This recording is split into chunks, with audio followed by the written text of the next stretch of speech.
Hello everyone, welcome to competitive maths by Sumit Jain. ये percentage का हमारा पार्ट 3 है। इससे पहले के दो पार्ट्स में करवा चुका हूँ और आप में से जो उन दो पार्ट्स को नहीं देखा है तो ज़रूर देखिएगा ताकि आपकी कंटिन्यूटी बनी रहे।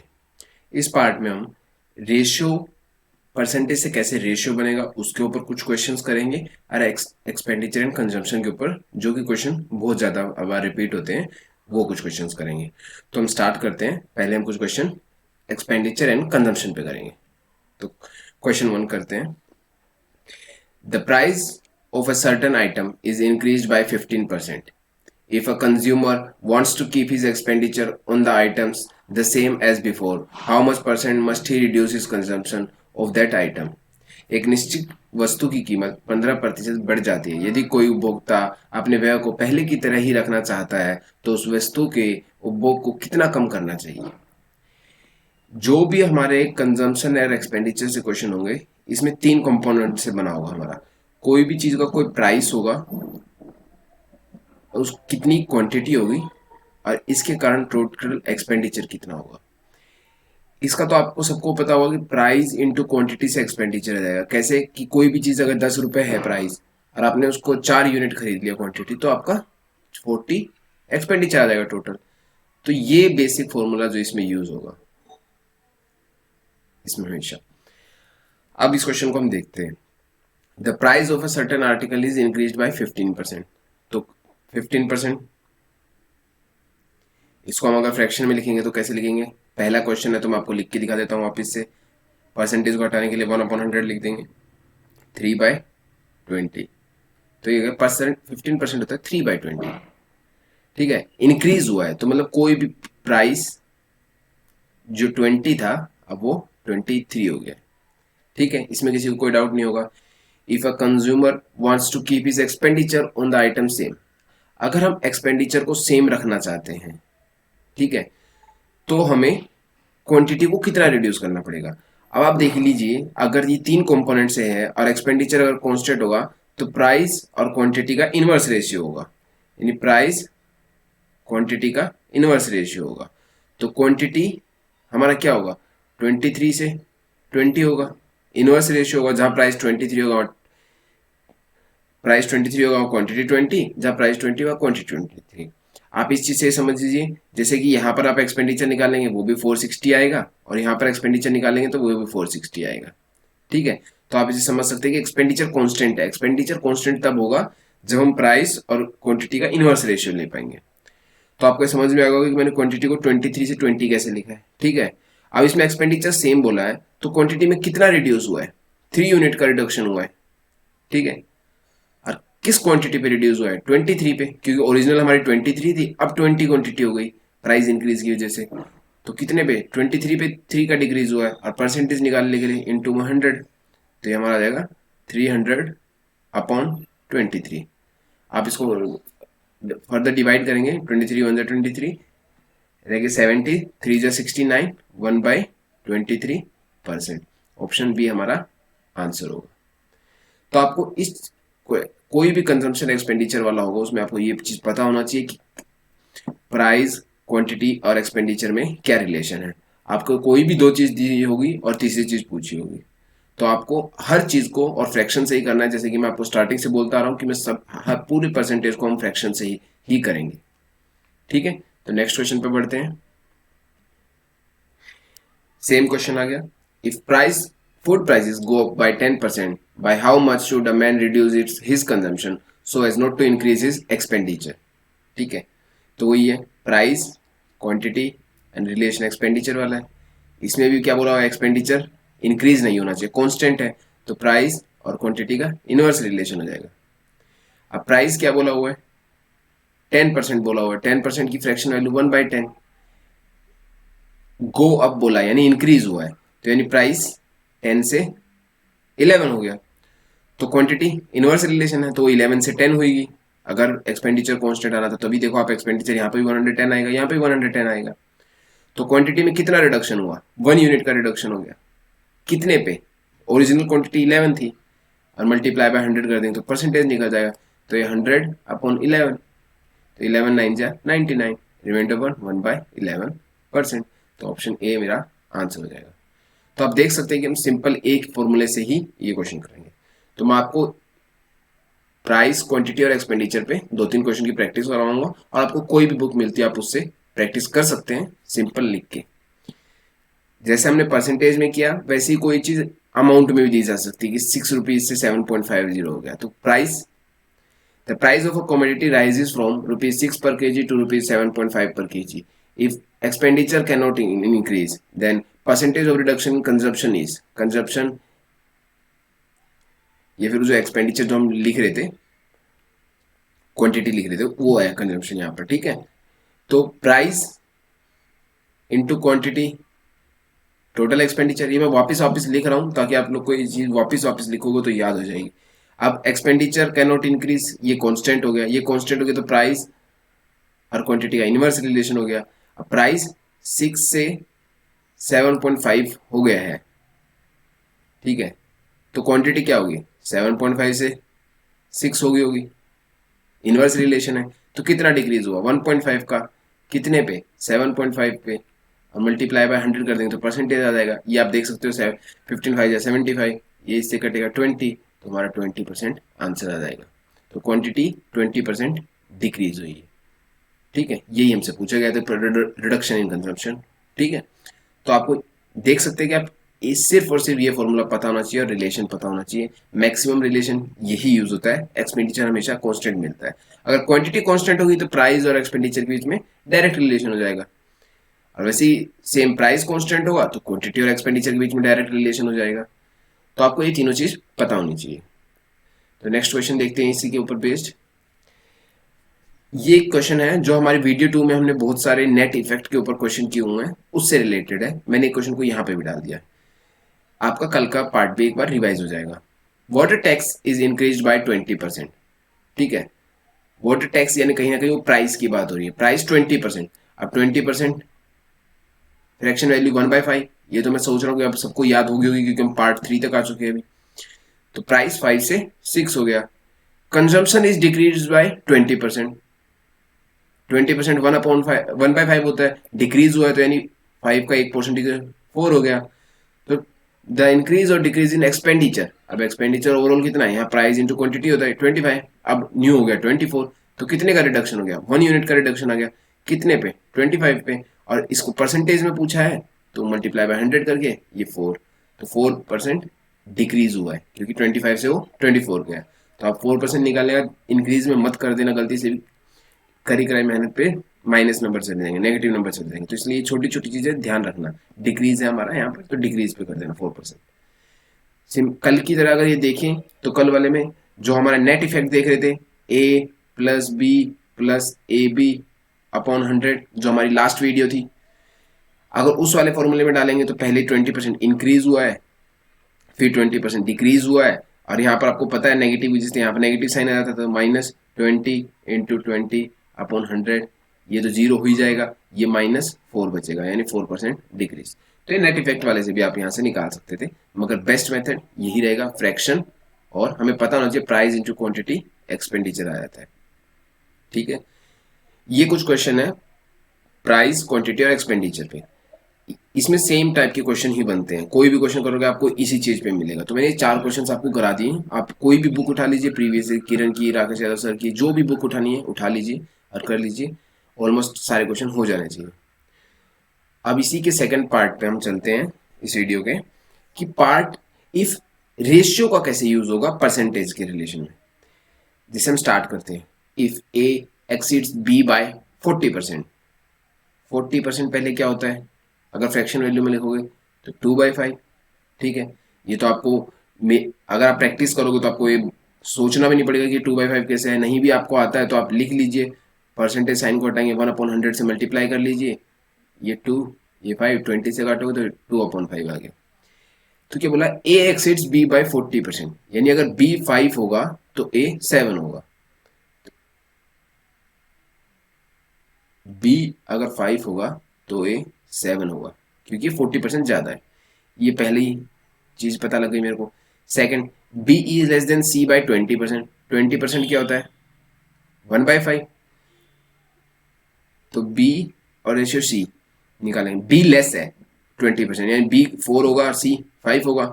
1/5 होता है 20%, तो 1 यूनिट लेस हो तो बी 4 हो गया। ठीक है, ये बी अपॉन सी की वैल्यू आ गई। अब हम पूछा है ए रेशियो सी, यहाँ पे भी बी है, यहाँ पे भी बी है, ये दोनों तो सेम होने चाहिए। ठीक है, तो इन दोनों को सेम बनाने के लिए आप इधर 4 से मल्टीप्लाई, इधर 5 से मल्टीप्लाई कर सकते हैं। तो ये हो जाएगा ए अपॉन बी, इधर 4 से करेंगे तो ये 28 अपॉन 20, अरे बी अपॉन सी 5 से करें 20 अपॉन 25। तो यहाँ से मेरे पास तीनों की वैल्यू आ गई, ए की 28, बी की 20, सी की 25। तो ए रेशियो सी पूछा हुआ है, ए रेशियो सी आपका यहाँ 28 अपॉन 25 आ जाएगा। ये तो मैंने आपको बिल्कुल बेसिक मेथड बता दिया। अब इसके अलावा जो रेशियो को कंपेयर करके, ये रेशियो 2 की जगह 4 भी पूछ सकता है, 5 भी पूछ सकता है कि ए रेशियो बी दे दिया, बी रेशियो सी दे दिया, सी रेशियो डी दे दिया, ए डी रेशियो ई दे दिया और ए रेशियो ई पूछ लिया। तो ये रेशियो कितना भी लंबा आ सकता है। इसके लिए आप बेस्ट है कि आप इसको ऐसे लिख के करने की कोशिश करिए। ए रेशियो बी 7:5 दिया हुआ है, बी रेशियो सी 4:5 दिया हुआ है। ठीक है, इसको मेथड आपका यहाँ पे जो एंड डिजिट होगी उसी से कंप्लीट करिए, यहाँ पे जो है इससे कंप्लीट कर लीजिए। यहाँ जितने भी होगी उसमें 4 4 4 4 ही फिल होगा, इसके आगे जितनी भी आएगी अगर खाली आएगी तो 5 5 5 5 ही होगा। ठीक है, तो यहाँ से आप देखिए ए का आएगा, मल्टीप्लाई करिए 28, बी 20, सी 25, ये मल्टीप्लाई करने में हमारे पास रेशियो आ जाएगा और यही हमें रेशियो रिक्वायर्ड है। तो यहाँ से हम डायरेक्ट लिख सकते हैं ए की वैल्यू ये रही, सी की ये रही, ए रेशियो सी हो गया 28 अपॉन 25, जो कि ऑप्शन ए है। तो मैं आपको बताना चाहता हूँ कि हमें अगर अलग अलग रेशियो दी होगी तो हमें निकालना कैसे है, और उसी को हम इस टॉपिक से कवर करेंगे। नेक्स्ट क्वेश्चन देखते हैं।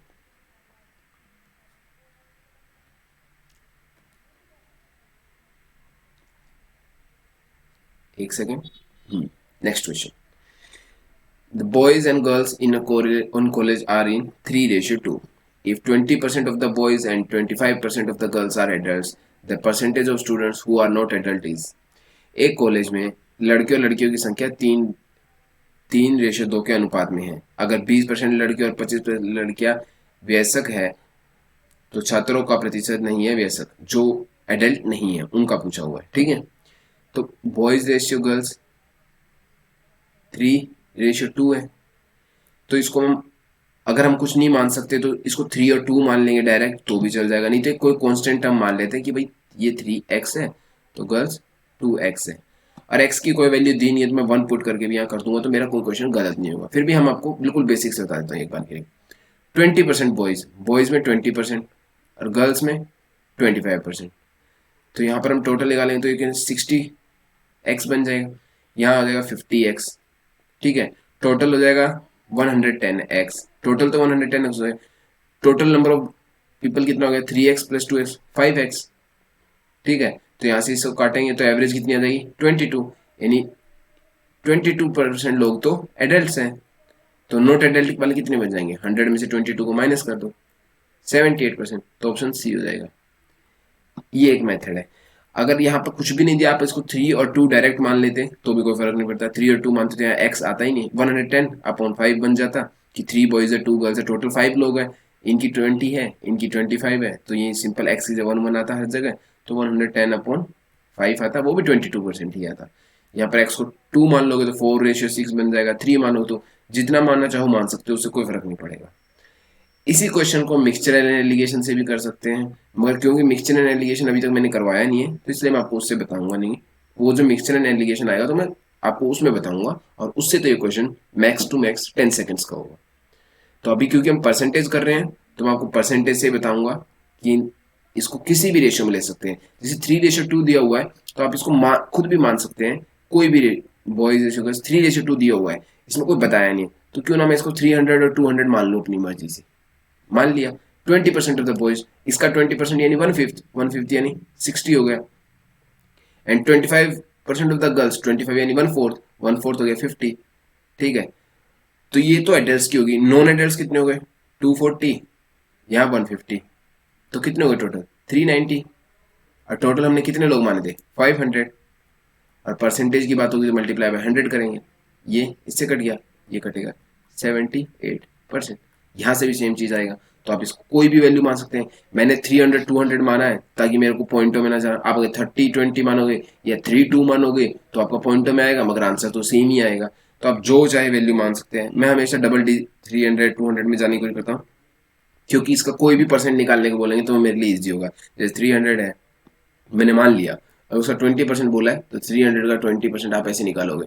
ठीक है, ये ऐसे 60 आ गया, तो मेरे को सीधे से पता है कि मेरी 2 जीरो तो कट जाएगी। 30 × 3 × 20 60 आ जाएगा। ये सिमिलरली 2 × 25 50 आ जाएगा, क्योंकि 2 जीरो तो मेरे को पता है 100 वाले नीचे वाले से कटेगी जो परसेंटेज में, इसलिए मैंने 2 जीरो में ये वैल्यू मानी थी ताकि वो चीज़ कट जाए और मेरे को इजीली वैल्यू मिल जाए। तो आप ऐसे भी कर सकते हैं। तो इस क्वेश्चन को आप कैसे भी कर सकते हैं, इसके बहुत सारे तरीके होंगे। ठीक है, नेक्स्ट क्वेश्चन करते हैं।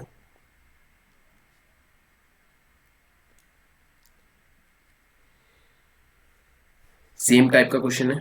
To numbers are in the ratio 2:3 if 20% of the smaller number is added to 20 is equal to the sum of 10% of the largest number and 25, then the smaller number is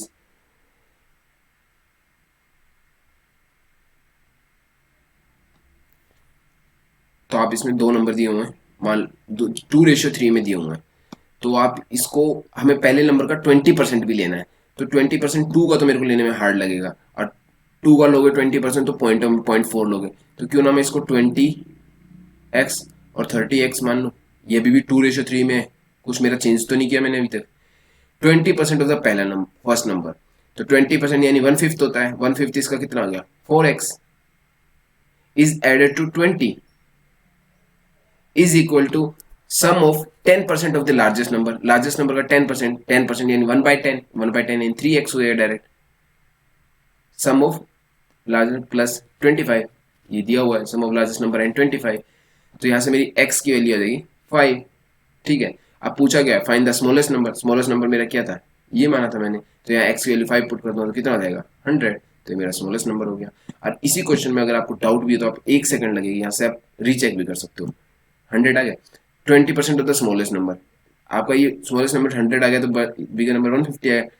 20% यानी 20 plus 20 equal to क्या बोला हुआ है 10% यानी 15 plus 25, 40 equal to 40, यानी मैं सही जा रहा हूँ, तो मेरा ऑप्शन सही है। चेक करने में आपको कुछ ज़्यादा टाइम नहीं लगेगा, बाकी चेक करने की जरूरत नहीं पड़ेगी।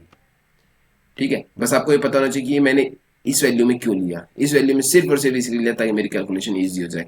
और आपको कैलकुलेशन जो पेपर सॉल्व करना है उसमें कैलकुलेशन को जल्दी करने के लिए, टाइम सेव करने के लिए आपके लिए बेस्ट मेथड यही है कि आपको पता होना चाहिए कि आपको डायरेक्ट क्या वैल्यू लेनी है। यहाँ आपको 20 और 30 लेना है, ये आपको बस क्वेश्चन देख के ही पता लग जाना चाहिए। ठीक है, यहाँ 200 300 लेंगे तो भी कोई फर्क नहीं पड़ेगा, बस मेरे को पॉइंट्स से बचना है। पॉइंट्स में कैलकुलेशन की एरर की चांसेस ज़्यादा रहती है। नेक्स्ट क्वेश्चन देखते हैं। In a class the number of girls is 20 more than the number of boys. ठीक है, तो 20% यानी कितना होता है 1/5, यानी अगर बॉयज 5 होंगे तो गर्ल्स 6 होगी, ये रेशियो दिया हुआ है। The strength of the class is 66, यानी 5 बॉयज होंगे तो 6 गर्ल्स होगी, तो टोटल 11 यूनिट है। 11 यूनिट की वैल्यू में 66 दी हुई है टोटल नंबर ऑफ स्टूडेंट्स, तो एक यूनिट की वैल्यू कितनी आ गई 6, तो नंबर ऑफ बॉयज कितने आ गए मेरे 5 यूनिट है तो 30, और नंबर ऑफ गर्ल्स कितनी आ गई 36। ठीक है, यहाँ तक तो किसी को कोई डाउट नहीं होगा। 4 more girls are admitted to the class, 4 plus add हो गई तो यहाँ कितनी हो जाएगी 40, और बॉयज तो कुछ ऐड नहीं हुए 30 है। Then the ratio of number of boys to that of girls is, ratio क्या होगा, ये देखो 3:4 बचेगा, ऑप्शन बी हमारा आंसर हो गया।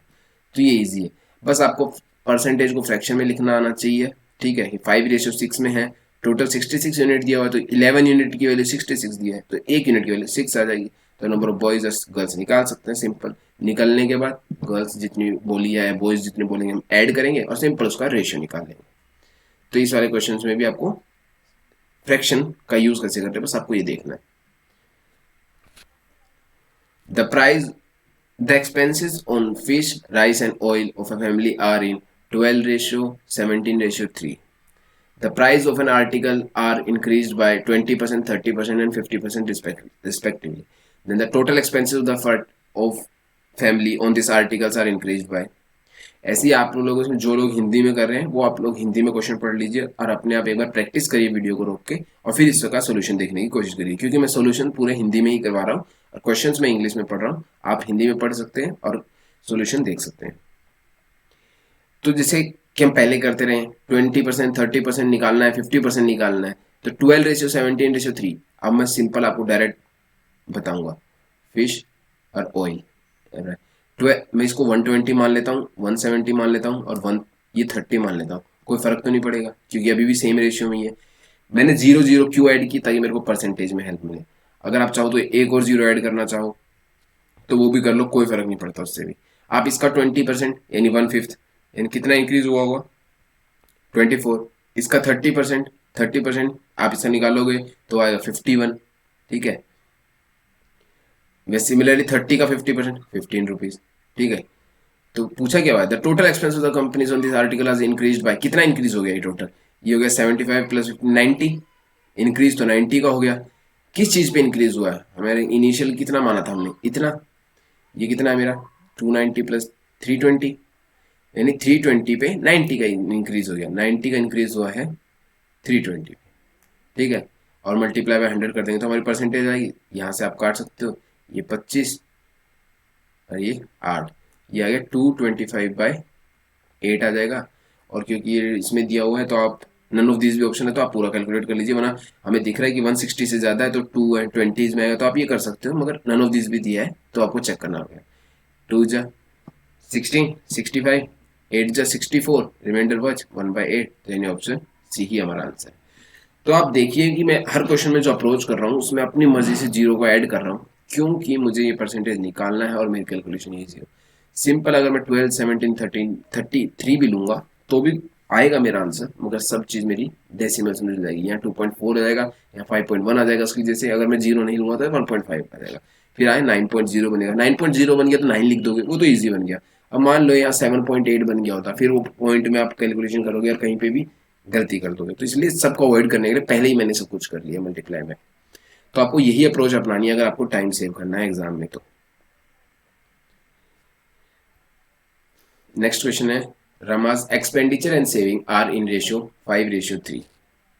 If our income increases by 12% and expenditure by 15%, how much percent do her saving increase. ठीक है, तो आपको इसको भी सेम क्वेश्चन अगर मैं मानूं तो आप एक्सपेंडिचर है, सेविंग है, और इन दोनों से जोड़ के ही हमारा इनकम बना होता है। ठीक है, ये 5:3 में है और मेरे को 12% और ये सब चाहिए, तो इसको परसेंट में ले जाए मैं 500 मान लेता हूँ डायरेक्ट, तो सेविंग 300 हो गई 5:3 में, तो मेरी इनकम कहीं ना कहीं 800 हुई होगी, तभी तो ये दोनों ऐसे आएंगे। ये मैंने सब लेट किया है क्योंकि इसमें परसेंटेज चेंज ही पूछा तो वैल्यू से कोई फर्क नहीं पड़ने वाला। अब इनकम 12% इंक्रीज हो गई, तो इसका 12% निकालेंगे तो आपको पता है 12% मल्टीप्लाई बाय 12 अपॉन 100 लिखेंगे तो 0 से 0 कट जाएगी, तो 12 8 जा 96 डायरेक्ट लिख सकता हूँ मैं। एक्सपेंडिचर 15%, तो 15 5 जा 75। ठीक है, तो ये यहाँ कितना बच गया, ये 21 यूनिट बचेगा क्योंकि इन दोनों से मिलके तो ये बनता है। तो सेविंग कितना इंक्रीज हुई, 21 इंक्रीज हुई, किस पे, 300 पे, मल्टीप्लाई बाय 100 कर देंगे तो 7% इंक्रीज हो गई, तो ऑप्शन सी हो गया। ये एक मेथड आप कर सकते हैं। नहीं तो आप जो दूसरा मेथड है वो आप एक नंबर लाइन की तरह कर सकते हैं कि आप इसको एक समझ लीजिए, ये हो गया एक्सपेंडिचर, ये हो गया सेविंग, और ये टोटल मिला के हमारी बनती है इनकम। 5 यूनिट एक्सपेंडिचर है, 3 यूनिट सेविंग है, और टोटल इनकम कितना हो गया फिर 8 यूनिट। ठीक है, अब इनकम इंक्रीज हो गई 12%, तो 8 यूनिट का 12% डायरेक्ट आप 12 से कर दीजिए मल्टीप्लाई, तो ये 96 यूनिट का फर्क पड़ेगा। ठीक है, इनकम में। एक्सपेंडिचर में 15 यूनिट का है, 15 से करेंगे तो 75 यूनिट का फर्क पड़ा हुआ है। तो सेविंग में कितने का यूनिट पड़ा हुआ है, इन दोनों के सम से ही बनता है, तो सेविंग में 21 यूनिट का फर्क पड़ा हुआ है। ठीक है, और 21 यूनिट का 3 पोर्शन में डिवाइड होगा। ठीक है, क्योंकि ये इससे मल्टीप्लाई करने के बाद ही कुछ आया होगा। ठीक है, तो ये किस से मल्टीप्लाई करने के लिए, यानी से डिवाइड करके देखेंगे तो 21 को 3 से करेंगे तो 7 से मल्टीप्लाई करने के बाद आया होगा, यानी जैसे हम यहाँ मल्टीप्लाई कर रहे हैं यहाँ मल्टीप्लाई कर रहे हैं तो यहाँ कहीं ना कहीं 7 से करेंगे तभी तो 21 आएगा, तो यानी सेविंग 7% इंक्रीज हुई है। तो यहाँ जितना भी वैल्यू आएगी आपको इतने पोर्शन में उसको डिवाइड करना है, तो एक पोर्शन में कितना इंक्रीज हुआ है वो निकल जाएगा। नहीं तो आप ऐसे भी सोच सकते हैं कि यहाँ 15 मैंने मल्टीप्लाई किया 75, तो यहाँ किस चीज़ से मल्टीप्लाई करूँगी 21 आ जाए, तो मतलब 21 को इससे डिवाइड करो, सेम ही बात है, तो यानी 7 मेरी वैल्यू आ जाएगी। तो आप ऐसे भी कर सकते हैं, ये मेथड भी है। मगर इस मेथड का ये है कि आपको इस मेथड में प्रैक्टिस करनी पड़ेगी। जब तक आप प्रैक्टिस नहीं करेंगे कम से कम 10 क्वेश्चन इस मेथड से, तो आपका एग्जाम में ये एग्जाम मेथड अप्लाई नहीं हो पाएगा। मगर ये मेथड जो कि वैल्यू ऐड करके है, ये आप कभी भी कर सकते हैं। और आप दोनों मेथड से ट्राई करिए, क्या पता क्वेश्चन आपका इस मेथड से वहां ना निकल रहा हो, तो आपको मेथड चेंज करने की जरूरत नहीं पड़े। तो ये क्वेश्चन हो गया। नेक्स्ट क्वेश्चन पे मूव करते हैं। इस क्वेश्चन के ऊपर मैं आगे भी काफी सारे क्वेश्चन कराऊंगा, दोनों मेथड से कराऊंगा ताकि इसमें और क्लियरिटी आए। ये आज का लास्ट क्वेश्चन होगा, क्योंकि इसमें हमने सिर्फ रेशियो, कंजम्पशन एंड एक्सपेंडिचर को कवर करने के लिए किया है, तो इस वीडियो का ये लास्ट होगा। और ये मैंने इसलिए लिया है कि इसमें आंसर और वैल्यूज इतनी बड़ी बड़ी दी है, तो हमें कैलकुलेशन वगैरह लगे तो हमें कैसे उसको कंप्लीट करना है। तो इस क्वेश्चन को हम देखते हैं। बोला क्या इसमें, the population of a town is 3,11,250, the ratio of women to man is 43:40। ठीक है, लिख लेते हैं रेशियो, तो 43:40। if there are 24% illiterates among women, literate and 10% illiterates among men, तो आप देख लीजिए कि यहाँ 10% इलिटरेट दिया हो या 24% लिटरेट दिया हो, तो ये चीज ध्यान रखना है। छोटी सी IL जो लग गया क्वेश्चन का पूरा घुमा देगा और आपका आंसर कभी निकलेगा ही नहीं। ठीक है, the total number of literates person in the town पूछा हुआ है, तो ये लिटरेट्स यहाँ दिया हुआ, तो यहाँ लिटरेट्स मैं समझ लेता हूँ कि 90% लिटरेट्स की बात हो रही है, और जो हम निकालेंगे वो भी लिटरेट्स हो जाएगा। तो ठीक है, अब सेम सेम अप्रोच। अब यहाँ पर मेरे को ये जो रेशियो दिया हुआ है इसको मैं एज्यूम कर लेता हूँ। क्या करूँगा मैं, चलो डायरेक्ट, और कुछ नहीं समझ में आ रहा तो 2 0 0 जोड़ देता हूँ ताकि वो परसेंटेज निकालो। अब 24% की बारी आई, तो यहाँ डायरेक्ट 24% जब इसका निकालूंगा तो मेरा क्या बचेगा, आप देखो तो 24% निकालोगे तो ऐसे होगा। ठीक है, और ये 2 0 से 2 0 कटेगा, तो मैं डायरेक्ट ही आपको ये बताना चाहता हूँ कि ये 43 × 24। अब आप में से काफी लोगों को मल्टीप्लाई करने में भी आप करते होगे, तो उसके लिए भी मैं आपको बताऊंगा कि आप प्रैक्टिस करोगे तो ही हो पाएगा। मगर ये चीज ना 4 3 जा 12। ठीक है, आप 1 को इधर लिख दीजिए। 4 4 जा 16, 3 2 जा 6, 16 + 6 22 + 1 23, ये 3 हो गया। 2 इधर लिख दीजिए।